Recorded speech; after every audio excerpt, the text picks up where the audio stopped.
Welcome to another No Bullshit podcast for contractors. If you've ever asked yourself this question, how do I build a 7-figure contracting business? Well, you came to the right place. I'm going to have Leeroy from Check the Level. I'm going to have Ferris from Canadian General Contractors Group, and we are going to get deep into how he's built a $20 million profitable contracting business in just the last few years. And we're going to take you to the next level as far as your contracting business. I'll see you on the flip side. Until right now, this very moment, contractors have always been on their own, not as tradespeople, but being alone and knowing how to take their business to the next level. They call us working class, they call us blue collar. They say that we don't have the smarts to become the business owner that we're meant to be. That is such bullshit. You have the ability. You're more than any of that. The question really is, where do you get the insights that you need specific to contracting to systemize your business so you can get your profits to pay for your freedom? I'm Andrew Houston. I'm going to show you how to make more profits, how to get more control, how to get more freedom in the simplest, quickest way possible without any of that bullshit. Welcome to the No Bullshit podcast for contractors. Listen up, level up, and if you learn something, like the video, subscribe to the channel, change your business, change your life. All right, everybody, welcome to another No Bullshit podcast for contractors. I've got a couple of rock stars on with me today, and we're going to be talking about really how to bring your contracting business to a 7-figure and beyond contracting business. I got Ferris with me. I've got Leeroy with me. I'll let you guys introduce yourself. Tell them a little bit about who you are and what you do, and then we're going to be talking about really getting into depth around what you need to know. You know, where do you got to start and what do you got to do to build this 7-figure contracting business that's highly profitable? So Ferris, tell us a little bit about your company. Where are you located? What do you do? And yeah, cool. So I'm president and CEO of Canadian General Contractors Group. We're located in Ottawa, Canada. I've been in the construction industry, I guess now for about 15 years. My goodness, time flies. Last basically, 15 years, I've been building design build companies across Canada. Some were successful, some were not. A lot of good lessons learned, and then decided to, essentially for the most part, start acquiring various other companies and growing within different, by vertically integrating my companies and buying various other little companies as well along the way. Good. So, how big are you now? You're about like in terms of revenue, we're $20 million plus, 60 staff, about 5 or 6 companies. Awesome. I've lost count, but I could probably count them really quick though. That's awesome. Okay. Yeah. Perfect. And Leeroy, tell us a little bit about who you are and what you guys do. Oh yeah, I'm the co-founder of Check the Level. Check the Level offers job costing and bookkeeping solutions exclusively to contractors. So we don't work with any other clients. You could effectively get anything from just using our software, which is really focused on helping you get that really valuable job costing information, all the way to bookkeeping or fractional CFO services, right? And the key thing being here is no other industry is like construction industry, right? In no other industry do you have such significant variable costs, like you've heard me say, 50 to 90% of your costs can be variable. So what we're trying to do is create an environment that's tailored to ensure that your business has the best resources to succeed. And that's particularly within your financials, right? Knowing your numbers can increase the likelihood of your business succeeding by up to 90%. So we're just trying to facilitate that with our clients. Awesome, man. So that sort of segues me into like one of the first areas that I wouldn't mind addressing is, so Ferris, like when it comes to, and again, this is the No Bullshit podcast for contractors. So again, let's just let it rip. You've obviously had ups and downs. You've had success stories, challenges. How important, is and was, or maybe a lack of in some of those failures, is this topic of knowing your numbers? So I think it's important to know I came into the industry from another industry. So I've actually never swung a hammer myself. I came in just fresh, and I came in with a fresh mindset that I just needed to learn the ins and outs. And along the way, it became very obvious really quick that you needed to know your numbers, right? So that essentially, for the most part, what we would do is make a lot of mistakes and then find solutions to never make those mistakes again. And then almost often it resulted around numbers in one way or another, right? Whether it's understanding the gross profit margins of your projects, or understanding the lead qualified rate of the marketing input that you're investing into your company to ensure that it's doing what it's supposed to do, right? As an example. So we were able to essentially take historical data and create benchmarks so that we knew exactly where we needed to be in the future, and or as we kind of grew, we used those benchmarks to ensure that, we're being very successful with whatever we're doing. And it's not just necessarily, gross profit or margins. It could be, you can kind of associate that to marketing, to your operations, to your HR. Everything has to have numbers associated with it for me to make decisions at this point. So if I have one of my colleagues come to me and say, well, hey, I think we need to make this change and that change, I say, no problem. Show me the numbers. I got to see the data, because I would say 8 or 9, 10 out of times, the data is completely different than somebody's opinion, which is really interesting when you see it unfold like that. So when it comes to knowing your numbers, every decision I make has to have numbers backed by it, or I just don't make that decision. And then I default to going to get those numbers before I make those decisions, if that kind of makes sense. I love it. And it's interesting. I'd like to hear your input on this as well, Leeroy, especially with what you do. But I mean, so many times we think that our gut, right? This old, go with your gut, go with your spidey senses. The reality is a lot of times it's bullshit. Would you agree first? All the time. Well, I mean, it's like, look, an opinion could have been formed because of one incident on one job. Now, however, if you've got 5 jobs running or 10 jobs running, it's hard to say if that can speak to every other job. Like if you're in my case, for example, my biggest company is a design build company, and we've got 60 active jobs, 60. So, if we made a system or process or procedural change based on somebody's opinion because of a heated situation or whatever be it, then, I mean, we kind of find ourselves kind of going in circles all the time. And I truly believe in, don't fix something that's not broken. Like I truly believe in that mindset. And also I think because the beginning parts of the growth of my organizations really came with a lot of innovation and a lot of change. After a certain point, when you build out something that's really good and working, fairly well, you got to change that. And that change is not necessarily an easy change, because really it's embedded in your organizational culture, right? Like it's just kind of like part of the mentality, like how do we do things better? And it's phenomenal to have, and you always want to nurture that, and you still want to encourage that. However, you want to make sure that it's steering us in the right, that it actually is better, if you will. You know what I mean? Yeah, by proof. Leeroy, what's your thoughts on this topic? Yeah.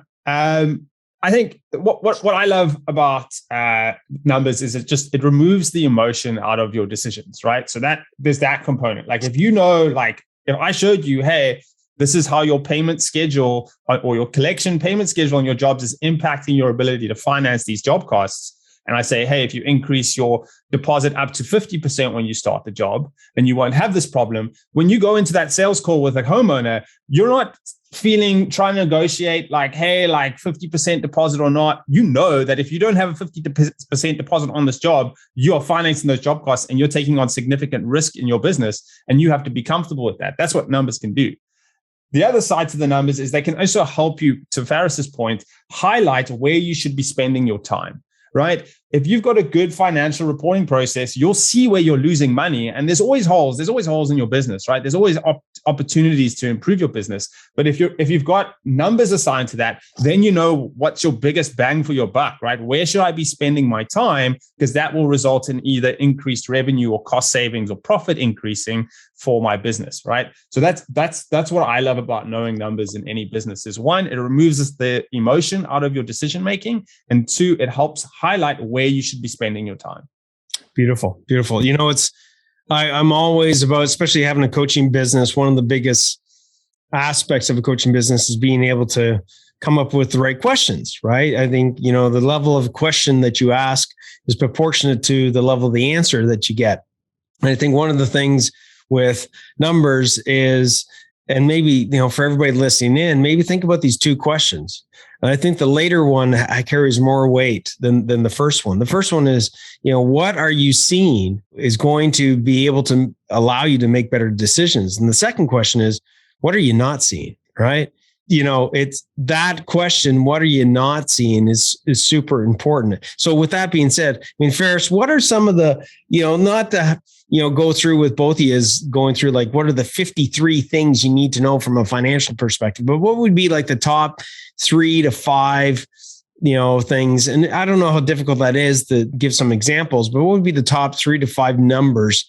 Like say you're dealing with a contractor that's, starting out, they got 5, 10, whatever employees. What would be the top 3 to 5? You pick it. If you want just 3, cool. 5, that's cool too. But what would be top 3 to 5 numbers? Yeah. So I'll let you know about the ones that I check on the daily, just to make sure that, we're not dying is, so your average gross profit margin is the very important one. Okay.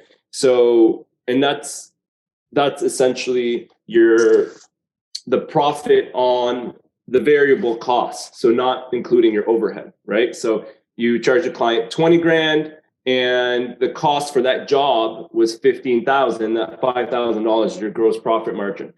And another one is turnover, right? Just pause for a second. Yeah. And really quickly, because I know we could spend the next 15 minutes just talking in depth of all these. But what is the reason that as you go through them, what's the core reason that that's an important number? Well, because I need to know how much money is coming from that job that can go off and pay off my overhead, right? So, well, I'll give you guys an example. My biggest company has $350,000 a month expenses for overhead.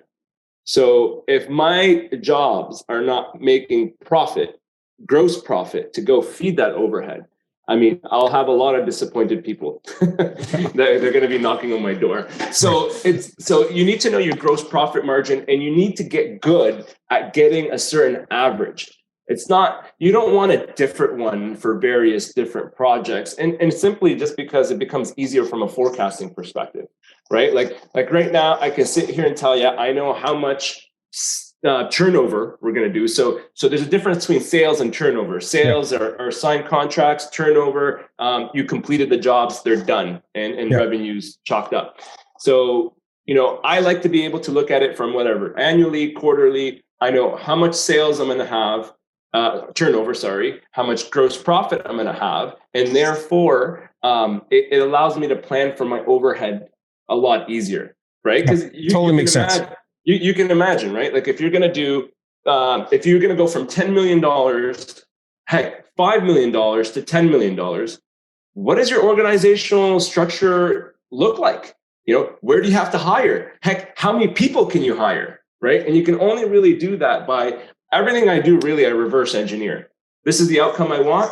Let me reverse engineer it with numbers, and then I find out what my inputs are. Yep. So gross profit margin, your monthly, quarterly, yearly turnover. Yep. And your overhead. Yep. Those to me are the 3 big ones. I love it. If you can control those, then you can navigate.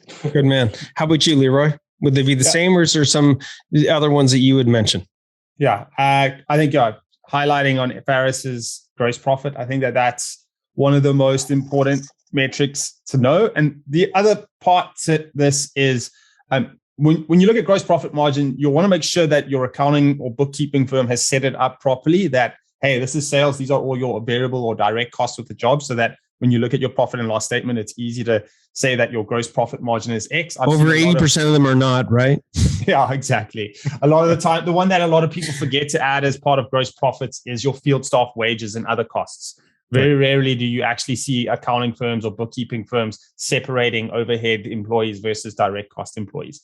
So that margin is really important to identify, because it tells you, is my production, my revenue generating activities, the core activities generating cash for me to cover my overhead and hit my net profit targets. The second variable, yes, it sort of builds on Ferris's, but it's your break-even sales. So in order to calculate that, you actually need to know your overhead. But he's sort of highlighted this, which is like, how much cash do I need to generate every month to actually make this business work, right? And like, how is that number changing from one month to the next? Now, our software automatically calculates that for you in your using your QuickBooks Online or accounting data. So you're getting that every month. So you know, as a business owner, hey, I have to bring in X dollars for my business to work every month this year, which is incredibly valuable, right? And be very conscious of this. One of the things I will say that I don't measure is sales, just general sales. As I said, a break-even sales is important because it helps you know what you need to bring in to make the business work. But if you're going, hey, I brought in $1 million this year and you're happy about it, just know that sales is a vanity metric. It doesn't tie back to your profits. What were your profits at the end of the year? I don't care about how much money you're making from a sales perspective. I'm caring about how much money you're making from a profit perspective. So profit is another one that we always also manage to see at the end of the day, like, is your business making a profit or not? And then the last one, it's a very accounting one, but it's helpful to get this set up. It's called your quick ratio. And sorry to get a little technical here, but effectively what your quick ratio is doing is it's saying, hey, how much liquid assets do you have in your company? So that would be like how much cash you have on hand and how much you have in receivables that are younger than 60 days, right? Because as soon as it gets over 60 days, you can argue that those assets or that cash isn't necessarily collectible or highly liquid. So what you're doing is you're taking your liquid assets in your business and you're comparing that against your short-term loans and liabilities, right? And what that's effectively saying is, hey, if all your short-term like creditors or who you owed money to came up to you and said, hey, pay me today, I need my money today, do you have sufficient cash on hand to pay off those short-term loans? And generally speaking, I also call this ratio the whole ratio because the reality is if you have a quick ratio of less than 1, so your current assets on hand aren't sufficient enough to pay off your liabilities on hand, that means you're in the hole. And depending on how low that number is, it will indicate how deep in the hole you actually are in your business, right? So that's a very important one to manage, especially if you don't know how to read the balance sheet or understand what money you owe at the end of the year or whatever the case may be. Knowing your quick ratio can really help you understand, like, yes, I have $100,000 in my bank account, but I have $300,000 in short-term debt that I have to pay off. That $100,000 is not mine. Yeah, that actually belongs to other people, which I think a lot of people forget about. They see $100,000 in their bank account. I don't even think most contractors even look at a balance sheet. I can tell you that right now. Okay. So let alone looking at the profit and loss statement or even forecasting their cash flow or setting budgets or targets, all those things that you guys talked about. So if you're listening in on this No Bullshit podcast, guys, pause it, rewind it, write down these numbers and, engage with your accountant, your bookkeeper, whoever your financial person is, get to know these numbers because it's really, I think one of the biggest things is making calculated decisions, right? And, Ferris, I guess a little bit on a different topic, but it is related. What are some of the, do you think, leadership, characteristics of a champion contractor? Like, what are some of those aspects that you would attribute to your success? So, very much like leading from the front. Okay. And I'm not talking from a construction perspective of leading the crew from the front. You also have to lead the initiative of understanding your systems from the front, right? What I mean by that is you need to know your systems better than anybody else knows the systems, at least at the beginning. Eventually your company will grow and it will organically start growing and start taking a life of its own.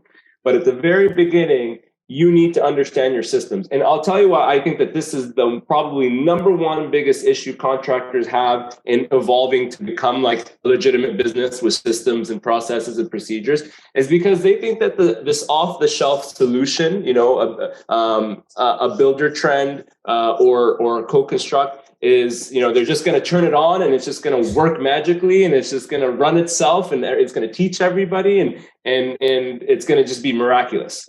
Understanding the system, being able to train people, And then understanding that people don't like change and they don't even really like, new systems, and understanding that you need to work with them for months to build habits is probably one of the most important things. Because, I talk to remodelers all the time in the US and in Canada, and they're always asking me, well, what system are you using? And the truth is I use Salesforce.com, which is like probably the most complicated, because we had to hire consultants and really customize it, and it's super expensive. So I can't even really ever refer it out to anybody. But, I'll hear the typical stuff like, oh, I tried this system and it's garbage, and that system. And I just knew in the back of my head, it's just like, this system is just like a hammer. It's a tool. The hammer is not going to build a house. It's the guy that's holding the hammer that's going to build the house. And really understanding the systems and leading from the front, and really pushing yourself to understand, watching videos, reading tutorials is very important. And so that's what I mean by leading from the front. I used to have colleagues too. So like I have business partners that I take a mentorship role, that I give a mentorship role. And often enough, I see that they're trying to hire people to be like the systems champion. But it really needs to be that owner operator, the person that's driving the business, that needs to understand it better than anybody else. Because besides training and following up and making sure these habits are formed, you need to be able to use this system to make sure that the business is functioning properly for after all that's been done. Mm-hmm. What would you say? And I want to get your input on this as well, Leeroy. But what would you say if there's a contractor, let's just call no bullshit, and they don't have the acumen, they don't have the, let's say, the ability to learn the system to the degree that is necessary? What would you recommend then? Figure it out. Like, go learn, like go push yourself. It's not easy, but I mean, I'm sure framing up a house isn't easy, and plumbing a whole house isn't easy. Just like anything else, you have to challenge. So it's learnable. It is learnable, absolutely. It's not rocket science per se, but it just takes somebody that really wants to learn. How about that? There's some people that just don't want to learn. Yeah. Right. And they think it's beyond them. Yeah. I think they think it's beyond them in a couple of different angles. I think they think it's beyond them, maybe from a learning perspective. And if it's not beyond them from a learning perspective, sometimes they think that they're above that. Right. Yeah. You think that, no, I'm going to get somebody else to do that for me. Right. Type of thing. Right. Like you were saying earlier.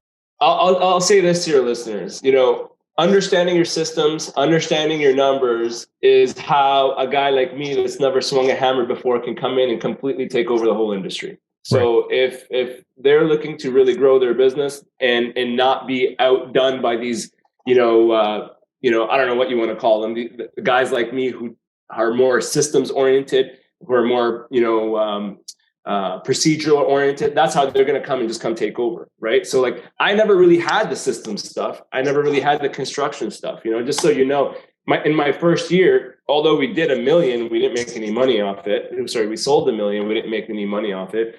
To give you an idea of the level of where I was at, like I didn't know gypsum board was drywall. Right. But, that's how a guy like me could kind of come in, knowing the business stuff, knowing the system stuff, and really just pushing for it.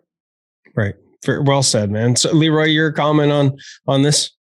Yeah, I think the other side to this is if you are, trying to implement a new system or try and do something, just it's helpful to surround yourself with people who've done it before, right? Like I think, you aren't the first person that's tried to implement a job costing system in your business, right? Like, you aren't the first company having hiring problems. We all face the same problems. The reality is, like, as much as we feel like it's unique to us as business owners, we all face the same problems, which are hiring, knowing your numbers, and sales probably is the other one.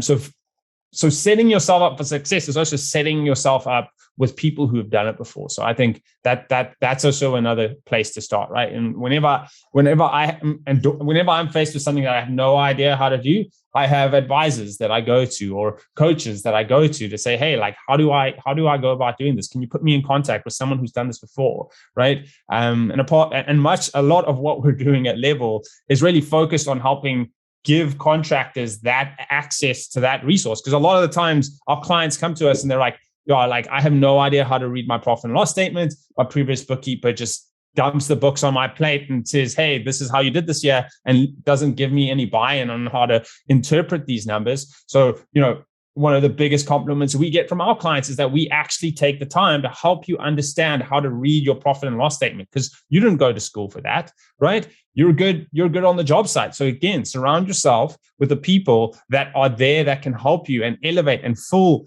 in those knowledge gaps, because that's how you can get. I think that's great advice. That's great advice. And Ferris, I'm sure you surround yourself with people above and beyond you, right? In expertise, and you're not a lawyer. Right? You're not, don't pretend. No, I'm just saying, like, don't pretend to be. I think everybody listening in, I think take what Ferris is saying, and it's absolutely crucial that your systems, that you as the owner, the champion CEO, you've got to know your numbers, you got to know your systems, you've got to truly understand that. At the same token, don't try to be something that you're not. Like, don't try to be the lawyer, don't try to be the accountant. In the sense that surround yourself with people that have been there, done that, are doing it. And it's taking years and years, Ferris, for you to, you said 15 years, right? Is that right? Yep. Yeah. 15 years. I mean, your first year, no offense, but you sucked at it to a certain degree, right? In the sense, in the sense that you don't have the knowledge you have now, right? Back then. And you got the knowledge you've got now by pushing through, by learning, by surrounding yourself with the right people, by getting coached, by, learning the systems, by constantly evolving. Would you agree to that? Yeah. And you're being very nice by saying I sucked, because it was a lot worse than that in the early years. I sucked too when I had my contracting business. I didn't know how to run it. I mean, how would you? The truth is we got a little bit better every year, but like, we didn't become a world-class organization probably till like 2-3 years ago, to be honest with you. Now, we talked about it earlier, I guess, actually probably before you started recording, about those limited beliefs. Yeah. Right? It's kind of like, I can't do this, so naturally you're just not going to do it. Right. So I think a lot of times guys that want to grow their business default to what they're comfortable doing, or default towards kind of what they know. Mm-hmm. If he's a carpenter, he's got a successful crew of, maybe 10 guys, maybe they do $1 million or 2 or 3. He's comfortable being there, being the army general on site, right? But the truth is, to grow your business, you have to work on the business, not in the business. So you have to step back, because there's just not enough time in the day. So I think where I got lucky is that I never really knew how to do the on-site stuff. So naturally, I had to hire people or rely a lot on subcontractors while I was just in the office, trying to figure out my marketing funnel, my HR strategy, my financial kind of reporting, et cetera, et cetera, et cetera. So naturally it worked out in my favor. But really the one is they got to step back. They got a lot of jobs on the go, and they're worried that the jobs are gonna go sideways. Well, it's kind of part of the journey, and you got to just hire and have faith and trust certain people while you're working on other items. Mm-hmm. Very well. Very, like you said earlier, it's, you got to get beyond that state of being in the business. And even though that's your comfort zone, especially as tradespeople, it's a bit of a curse what you're saying, because they've tasted their ability to be quite good at being on the tools, at swinging the hammer, and they're probably the Gretzky in their field, right? But at the same token, that's what's actually going to anchor them. That's the thing that's going to hold them back, right, from actually truly becoming a business owner, which is working on those other things that you guys highlighted earlier. Leeroy, your thoughts? Yeah. I totally agree with that. I mean, it's important. It's important to think about what you're good at and stay in that lane, and then also trying to outsource it to hire someone that's better than you, right? Like, it's a song and dance, because really, like, there are going to be times where you have to step up and do something that you might not necessarily have the skill set. But like, one of my favorite definitions of an entrepreneur is being relentlessly resourceful. And that's what we are as business owners. We have to be relentlessly resourceful in terms of solving problems. And that could be, finding someone else who's better than you to do it, or trying to figure it out yourself. So that's always something you've got to weigh up. Okay, guys. So let's start wrapping this baby up. And what would be, Ferris? What would be like the one takeaway or one last thing that you'd want the listeners to like hear from you? Yeah. So apart from systems, processes, procedures, because we talked a lot about that. It's invest in your marketing. It's funny how many people will not invest in their marketing. They think $1,000 or $2,000 a month is too much, when they don't realize that like that 1,000 or 2,000 can turn out to a couple $1 million in business, right? So invest in your business, and that can go in regards to hiring the right coach or investing in the right systems like Level, and just getting yourself caught up to speed where with everybody else is. There's that term that's being thrown around right now. It's future-proof your business, or you're going to get lost. You're going to get left behind. You got to talk to the guys that got all the info, take that information. Honestly, I'm not the smartest guy, but what I'm really good at doing is getting information and making it a little bit better. And the way I see it, that's kind of like my hack on life. That's kind of how you just speed everything right up, because somebody's already figured it out. Why are you going to go try to waste time and reinvent the wheel? Take it and make it work better for you. It's funny. I say this, actually, I'll save this to my little end of this. Okay. What do you guys say, Leeroy? What's your last little bit? Yeah. Again, I'm a typical accountant. It's just like, know your numbers, right? Like if you feel like you're stressed at work, you can't sleep at night, really, most of that comes down to, coming up with a plan with your numbers and knowing your numbers, right? That can solve a lot of your problems if you've got good financial data. And as Ferris rightly pointed, your software is not going to do that for you, right? Like you need to have good back office systems in place, and that starts with a good bookkeeper before you implement anything else in your business, other than maybe an invoicing tool, right? Because I see it time and time again. Job costing is a bottleneck in everyone's business. And the sooner you implement a system that gives you that information, the easier it becomes for your business to grow and actually make really good profits. Good man. Okay. I guess my last little thing is, it's funny when we were back in school, whether it was university or college or high school or whatever. Okay. This word cheating, right? Don't cheat. You're not allowed to steal the answers. I'm like, I call bullshit. Like our mission is, as much as possible, you can call it hacking, you can call it cheating, but you know what? You're listening on this podcast. You're talking with people that have been there, done that, are doing it. And your mission listening in on this is to literally steal a piece of gold that somebody's handing you. Okay. It's okay. Now that you're a business owner, is to hack as much as possible, to leapfrog decades the days by not having to figure it all out on your own. These guys are telling you what you need to know. Take it and apply it, right? Don't go back to swinging the hammer, back to your comfort zone, cheat away, hack away, steal away, whatever. But don't whatever you do, take the time to listen to this podcast and not take one piece of gold that these guys have mentioned and not do something with it. Because that's just, now you just wasted your time. Okay. So this is another No Bullshit podcast from Profit for Contractors. I look forward to seeing you guys on the flip side. And thanks a lot, guys, for attending this call. You guys provide a shit ton of value, and we'll talk to you guys later. Hey, rock stars. Thank you for watching the No Bullshit podcast for contractors. If you enjoyed this episode, hit the subscribe button. And if you're serious about growing and need help, click on the link below. Myself and my team would love to help and give you the necessary tools so you can take your contracting business to the next level. And remember, dominate, delegate, and deliver.